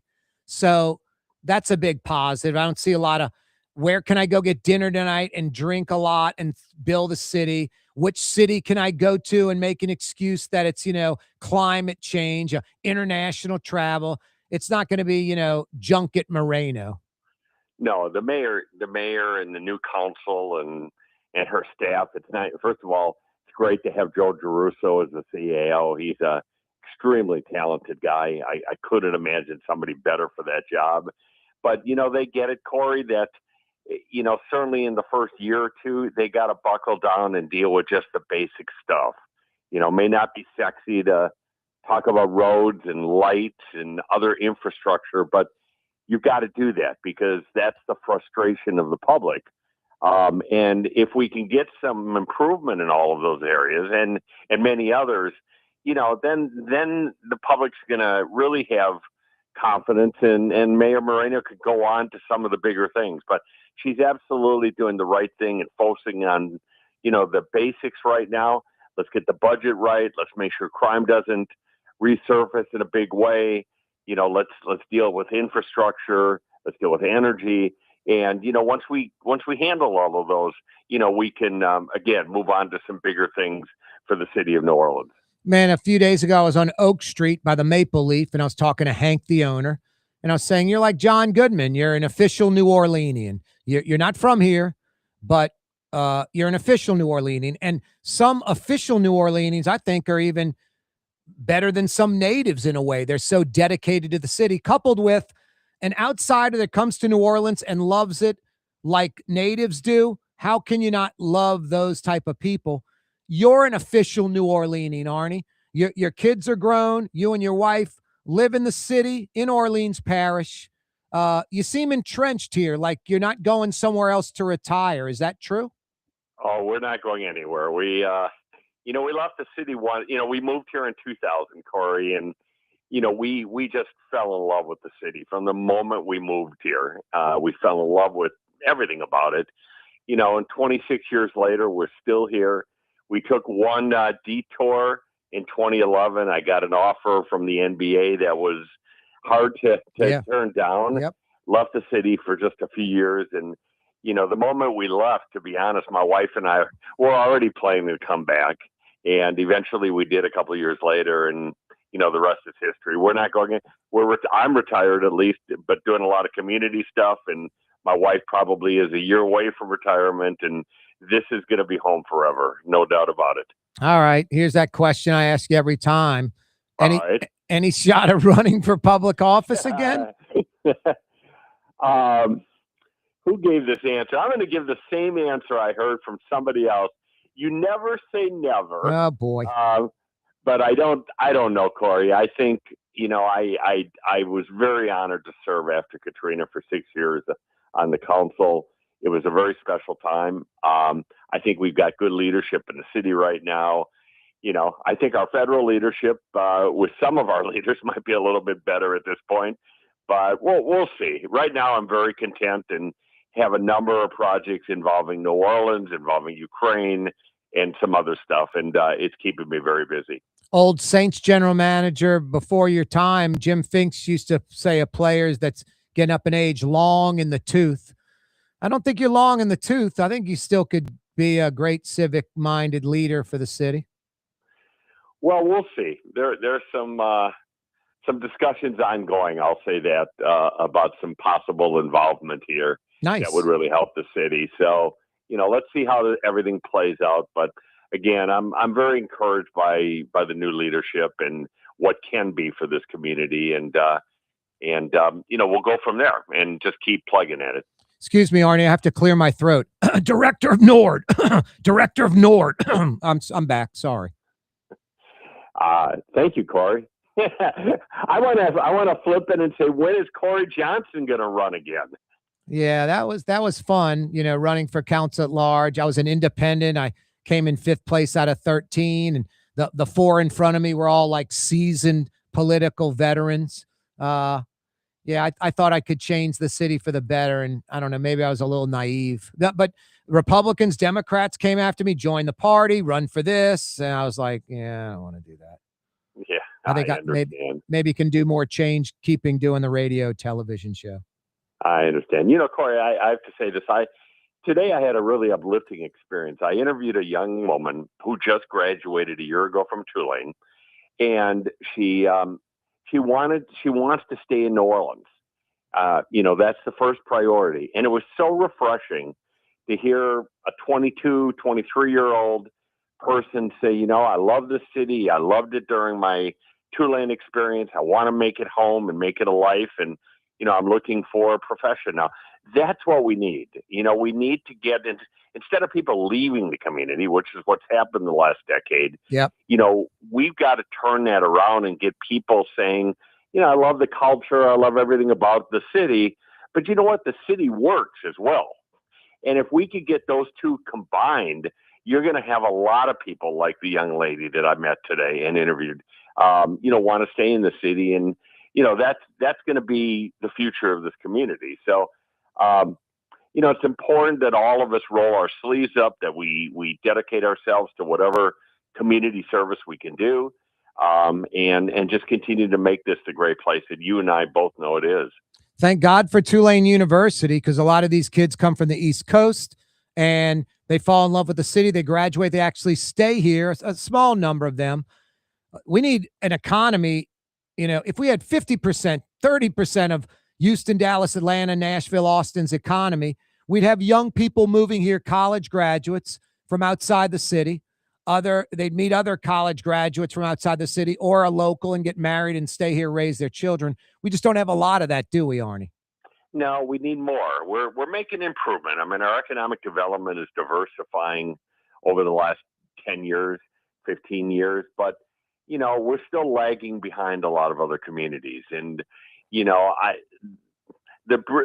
beauty of New Orleans is that if we can ever get it right, if we can develop higher paying jobs, if we can keep basic services in a quality way, have good public schools, those other cities we talk about that have surpassed us, we'll blow by them in a heartbeat because we're New Orleans. I mean, even with all the difficulties of our community, the Arnie Filkos, the Corey Johnsons, and others, we want to be here because there's not a better place from a fun place to live anywhere in the world. And we just got to work on some of the other stuff and get those up to speed. And then we really are going to go very quickly. No, I couldn't agree more. We're a cultural center for the world. We're the cultural center for the United States, for sure. We're one of the ones in the world. And we're great at the 5 p.m. Friday till 8:59 Monday. We're great parties, festivals, events, things like that. Music, food. We're just not very good the Monday through Friday, 9 to 5. Is it one thing or multiple things that keep us behind the Houston, Atlanta, Dallas, Austin's, Nashville type cities that are exploding and have been for a while? Well, I would say, Corey, two things. I think part of it is attitude. Is New Orleanians have this, kind of negative attitude that it is what it is. It'll never get better. Let's just deal with it. Yep. Right? And we got to get rid of that, first of all. We've got to expect a lot more from our leaders than what they have provided to us, over the last decade or two. That's number one. And then I think the other part of it is economic. I've got 3 sons, and one lives here, and this will be home, I think, forever. The other 2 would love to live here, but they just, in their field, they can't find the type of high-paying jobs that they could find in other cities. And you could love New Orleans, all you want, but when somebody offers a salary of 2 or 3 times more in another city, and you're raising a family, it's very hard, to reject that. So I would say if we can change those 2 things, and then I'll add a third, Corey, which is a given that everybody knows, we got to make sure that we continue to harp on flood, control. We if Katrina ever happens again, the city's over. Yeah. And we got to make sure day in and day out that we're safe, that our federal government is doing what they should do. But you put all 3 of those together and make progress. And I think our mayor is going to. I think the future is just incredibly bright. Yeah, I think the flood part was a good one. Retention ponds, plant trees, flood mitigation. Arnie Filko's with us when we come back. This Ninth Ward Stadium project he's been working on for years, getting the green light. We'll talk about that and more with former City Councilman Arnie Filko next. Look to the Latrim family of companies located in Harahan.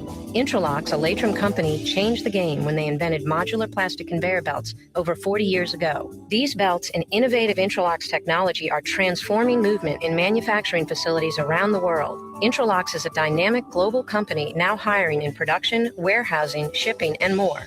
If you want to be part of our successful team, visit Latram.com. That's LAITRAM.com. There's a Middle Eastern restaurant that's less than 5 minutes from where Causeway and River Road meet, Lebanon's Cafe. Convenient to Old Metairie and Old Jefferson. Carrollton at Jeanette on the streetcar line, Lebanon's Cafe. The Fence Man, a locally owned fencing company serving the metro New Orleans area for over 20 years. I'm the fence man. TheFenceman-NewOrleans.com. Yeah, I'm the fence man. Why wear the same old glasses that everyone else is wearing? Stand out from the crowd. Come to Art and Eyes. Art and Eyes is not your typical eyeglasses store. It's one of the finest eyewear shops in the country, right here in New Orleans, with precision-engineered prescription lenses and gorgeous high-quality frames from the heart of Europe, Japan, and the United States. Our products are thoughtfully curated, and our staff are here to help you find exactly the right frames. Art and Eyes on magazine, as unique as you. Trey Yen in Mandeville, a New Orleans tradition for over 40 years, serving the finest Louisiana-inspired Chinese cuisine. Open Tuesday through Sunday. Trey Yen. In New Orleans, we don't eat to live, we live to eat. More is better. Scott Craig of Katie's. That is our slogan. More is better at Katie's. It means more of everything. Not just more food, more smiles, more friendship, more love, more. When you do something, you have to do it right. You know, it's all about more, and it's all more of the good things. Get more at Katie's Restaurant in Mid-City. 49 years in a row. Ford F-150, #1 truck in America. What about in the USA? Let's see, what about in the world? Who sells more trucks than Ford? Nobody. It's because the Lamarck team is the real team. All that makes it happen is one goal. Everybody having a great experience at Lamarck Ford. We became #1 for a reason, because we're good. And we need to prove it every day, every deal, all the time. South Shore residents that love good food are making the short trip across the lake to Gallagher's 527 in Mandeville. North Shore folks have known about Gallagher's 527 for years. Now the South Shore has discovered this hidden gem. One of the metro area's best restaurants is less than 30 minutes away. Take the quick trip across the lake and experience Gallagher's 527 in Mandeville. As good as it gets.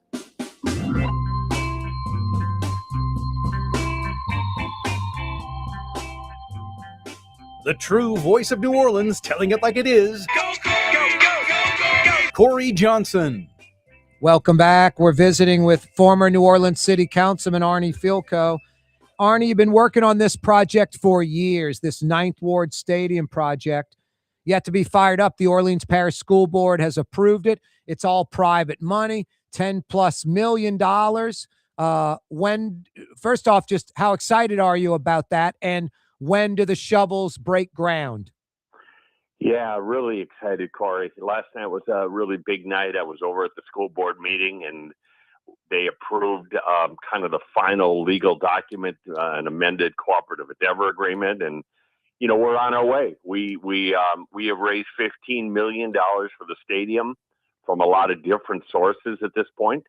And the plan is the bids for construction are actually on the street right now. I believe the opening of the bids is February the 5th. Also on the street is a proposal for an operator that'll be opened bids the following week. And, you know, the plan right now is to do groundbreaking right around April 1st. Once they select the contractor, you know, that has to go in front of the school board and get approved. So it takes a little bit of time, but we're looking at April 1st for groundbreaking.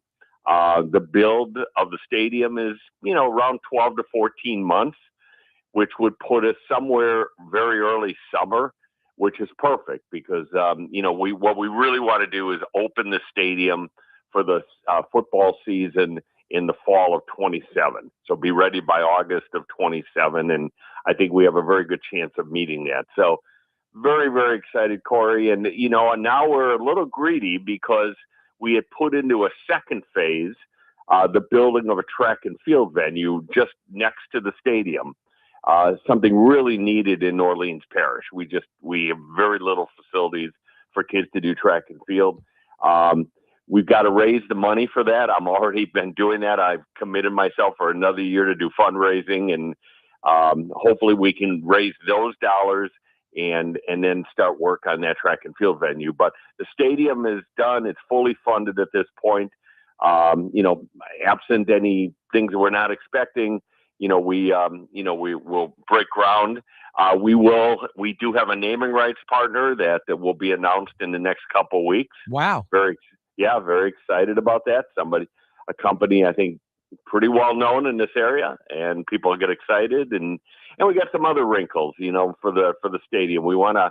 I'm a big believer in the history of the Ninth Ward, and I've talked about a marker program, similar to what Billy Nungesser has done with the Civil Rights Trail. I would love to have a marker program throughout the footprint of the stadium, telling the history of the Ninth Ward and some of the great people out of the Ninth Ward. So couldn't be more excited. Lots of work to do still.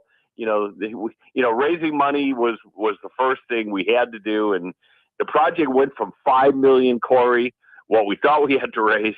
Now we're $15 million, which is, I think, the right number to build the stadium we want to build. And now we got to make sure construction goes well. We got to make sure that once it's built, it doesn't fall into disrepair. That'll be very important, as you know, in New Orleans, and some other stuff. So again, it's hard to believe, Lee Zurich and Jeff Duncan broke the story in 2019 about, this project, and that it really was done and over. And it's been 7 years, and kudos to my board of directors. They've been terrific in terms of helping me on the fundraising, and kudos to the state, the city, the federal government, and our private sector partners who've all stepped up to the plate for something very special for the kids. Now, this is in the Ninth Ward by Carver? Yeah, it's in the upper Ninth Ward. It's just if people know where the new Carver High School is, which is on Higgins. If you come north towards the lake, that's Almonaster, and that's where you will come into the stadium. So if you were on the high rise on I-10, you'd get off at the Louisa exit, and you actually will see the stadium once it lights up and everything right from there. Wow, fantastic. Arnie, I think it's brilliant that the track stadium's a separate entity, because you put a track around the football field, the sight lines are pushed back far away. Instead, exactly. You're right on top of it. Is it one grandstand only right now? No, you mean no? We've got bleacher. We're going to have seats on both sides. We'll have a home and a visiting. Nice. Section. It'll be a little smaller on the visiting side, sure, as would be expected, but we'll have it on both. And we kind of borrowed from a number of stadiums around the area, and you'll enter in one central area, and when you come through, buy tickets.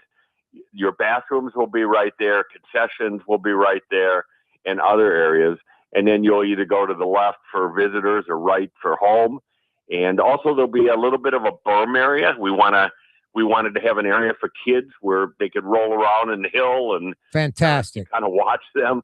So I think that'll be fun. But it's going to be a very nice stadium, Corey. It's not a $40 million stadium. I have to, I got to make sure I manage expectations. But when you look at like Pan American, for example, I think that's a pretty good model. Ours is going to be brand new, and I think it's going to be a little nicer, but I think Pan American is probably the model that best suits what we're building here. What are we talking about as far as seating in the stands? Around 4,000 or 5,000? About a little under 4,000. And then the berm number. With the berm, you could have and the berm is not in that number, so the berm brings it up to about 4,000 or so. Nice, fantastic. It's not Dallas. Some of those stadiums they built there, Metro Dallas and in Texas, it's like It's like for a college or a university, it's insane.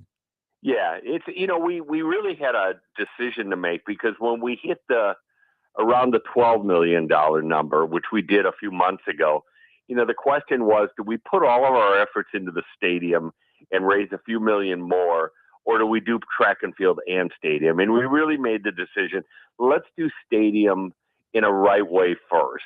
The 15 million builds us a very, very nice stadium. I mean, you're right. This is not Texas Lights. It's not Northern Texas, but it's a really nice stadium that I think people are going to be very proud of. And then, we said, all right, we're not going to give up. We're going to go raise. Probably we need another 5 million to build the track and field. And I've already started that. I've already had some fairly positive responses. And I think once people see groundbreaking and see the stadium being built, they're going to get excited and say, can I help support the track and field piece? And if we build the stadium and the track and field, I mean, that's going to be one of the nicest athletic complexes in this entire region. So and it's open, as you know, Corey. Carver High School will have priority. It'll be their home field. Yep. But the important thing is every Orleans Parish public school, both high school and middle school, will be able to play at this facility. And that involves football. It involves boys and girls soccer. Lacrosse is starting to develop in our area a little bit. Yep. So it will accommodate multiple sports and also, graduation ceremonies possibly and cultural events. And, I don't have any doubt it'll be well used. Will private schools be able to rent it? We think so. I mean, I think we gotta, we said, look, priority is going to be the public schools. Let's see what the demand is.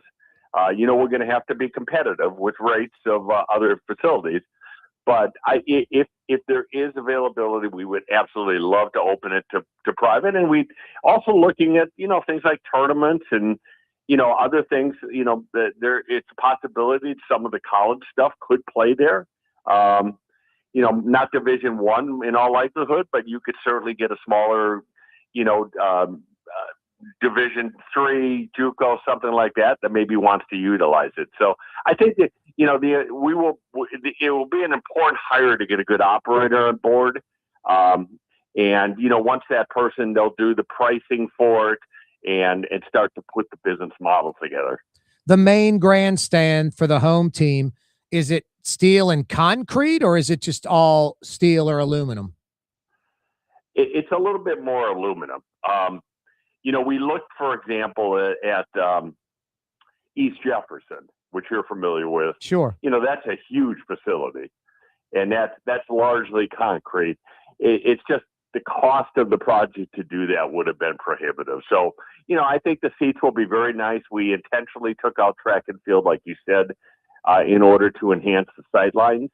And, we hope to have a very nice video board and some other things that, will present a nice opportunity for the kids. Now, the naming rights is for the full stadium. Is there a naming rights for the field available?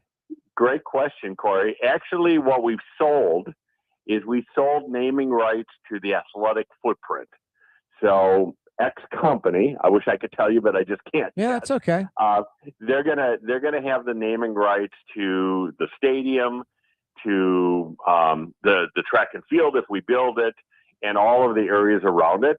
And we are marketing, and we hope we're close to selling the field naming rights as well. So, people are familiar with Tulane Stadium. It's Yulman Stadium. So we've sold the Yulman Stadium type. And then in Tulane at Tom Benson Field, we hope we're going to sell the field as well. Really, hopefully in the next several weeks. We have one entity we've been in discussions with for quite a while, and keeping my fingers crossed that they come on board with us. Arnie Filko's with us for a few more minutes. Hey, Arnie, moving on. I mentioned Nord earlier. A few decades ago, you had a plan for Nord, and it wasn't embraced after you kind of got out of being a council member. I thought it would have been because it was viable. And Nord has pretty much been stagnant since. How do we get Nord going again? Well, that's a good question, Corey. I'm very disappointed, as are many people, with what's happened with Nord over the years. When the voters voted on it in 2010, overwhelmingly, by the way, 70% of the voters voted yes. We were creating an independent kind of public-private commission. And I must say, over the last 15 years, that has morphed into something not what was planned. And it's, in my opinion, at least, it's been a dysfunctional entity. So the answer, I actually helped our new mayor in this area and in her platform and stuff like that. And I think there's three really key things here, Corey. Number one is Nord has got to get back. The Nord Commission has got to, first of all, have really good members on it, and they have to get back to almost being landlords. I mean, they need to make sure that every facility, every center, every playground is quality, has a director, an assistant director who opens the gates in the morning, closes them at night. It's clean, but they gotta really maintain the facilities. And if they're in repair mode, you got to have the transparency to let the public know, what's the source of funding, when will it be finished, things like that. Second, from a programming standpoint, I believe that programming should not be the major priority in Nord. Some things, yes, the football program, maybe basketball program, but we have such great nonprofits in New Orleans that a lot of the programming can be done with experts that are already doing it. And then the third is we got to get the Nord Foundation back up and running. That is the private entity that raises private dollars to supplement city dollars. And given the budget problems we have in the city, Nord is going to need additional monies. And the only way you're going to get that is you got to give the corporate community some confidence that Nord is changing. All of those and more, I believe, can be put into this new system. And, I'm excited to see what our new mayor and city council, have in mind for that. Yeah, it's got to be a priority. You fix Nord, you make it state of the art. It helps so many kids in Metro New Orleans that aren't getting that help from that angle from Nord. And Corey, you know this because your family background. Nord used to be the envy of the country. I mean, you go back 30, 40 years ago, Nord was winning awards. It was a great system. And we had and we still have very dedicated coaches that serve as mentors for the kids, but it's fallen short of expectations. Yep. And a great city needs a good recreation system. And, I really believe that if we look 5 years from now, 10 years from now, we're going to bring this system to a really quality point. And I'm excited to maybe play a role in that. Hey, Arnie, before we let you go, you were head of the Jewish Federation in New Orleans, right? Yes. And you're obviously Jewish. Minnesota Governor Tim Walz catching some flack, kind of comparing the children hiding from ICE in Minnesota to Anne Frank. He should be catching flack. Yeah, he should on that. And again, I think he's caught flack unfairly and some other stuff. Oh, yeah. But there is no look. When people want to make comparisons with the Holocaust, my answer to them, there's nothing in the history of mankind that we could compare with the Holocaust, and we need to stop using that. Today, Corey, is International Holocaust Remembrance Day, and of all the days, we need to remember the evil that transpired 80 years ago now, and make sure it never happens again. And I just wish, some of our leaders, think a little bit before they make those statements. I mean, as horrible as it was for Anne Frank in the Netherlands, it's not what's happening in Minneapolis. And so I would hope people would respect the history and kind of learn, what is and what is not a good comparison. Yeah, bad comparison. Arnie, always a pleasure, man. Like I said when you joined us in the beginning, love having you on the show. Love being with you, Corey. You're a terrific asset to our community, and keep up the good work, and I'll see you soon. Sounds great. That's Arnie Filco getting his Ninth Ward Stadium project moving in the right direction, hoping to break ground by April 1st. Get the stadium rolling by fall of 2027 for local public schools, and especially Carver. It's going to basically be their home stadium. It's a Tuesday afternoon. We're coming right back. Tired of cleaning your gutters? Improve the value and look of your home with Leaf Guard gutters. And you'll never have to clean your gutters again, ever. I guarantee it. Let Audubon Gutters install Leaf Guard gutters today. You'll improve the look and value of your home. And right now is the perfect time during Audubon Gutters' 99-cent installation sale. Call 469-6494 now. Get out of that gutter and get on the phone. At Audubon Gutters. For game-changing innovation, look to the Latrim family of companies located in Harahan. Intralocks, a Latrim company, changed the game when they invented modular plastic conveyor belts over 40 years ago. These belts and innovative Intralocks technology are transforming movement in manufacturing facilities around the world. Intralocks is a dynamic global company now hiring in production, warehousing, shipping, and more. If you want to be part of our successful team, visit latrim.com. That's LAITRAM.com. Scott Craig of Katie's Restaurant. All of my ingredients are fresh. Nothing comes out of a can here. Nothing. All of our seafood is Louisiana. All of our vegetables are Louisiana vegetables. It's a neighborhood restaurant. Katie's in Mid-City. Simlawn artificial turf custom golf putting greens. Beautiful, functional, zero maintenance. Call New Orleans' own LGD Lawn and Landscapes and get your free estimate.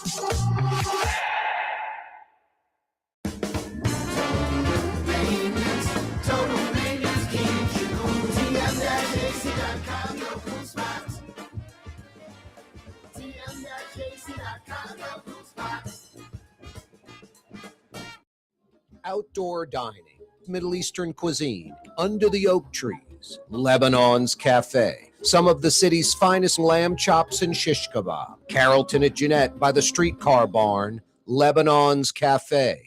Why wear the same old glasses that everyone else is wearing? Stand out from the crowd. Come to Art and Eyes. Art and Eyes is not your typical eyeglasses store. It's one of the finest eyewear shops in the country, right here in New Orleans, with precision-engineered prescription lenses and gorgeous high-quality frames from the heart of Europe, Japan, and the United States. Our products are thoughtfully curated, and our staff are here to help you find exactly the right frames. Art and Eyes on Magazine, as unique as you. Young's Dry Cleaning, with 2 walk-up locations with personal service. Young's on Claiborne and Young's on Harrison Avenue in Lakeview. Young's Dry Cleaning. Call 288-8381 or online at youngsdrycleaning.com. Trey Yen in Mandeville, a New Orleans tradition for over 40 years, serving the finest Louisiana-inspired Chinese cuisine. Open Tuesday through Sunday. Trey Yen. Greater New Orleans, a destination for learning. With 13 colleges and universities and a booming job market, Greater New Orleans is the ultimate destination for your higher education. Your path to the future begins in Greater New Orleans. Find out more at studynola.com.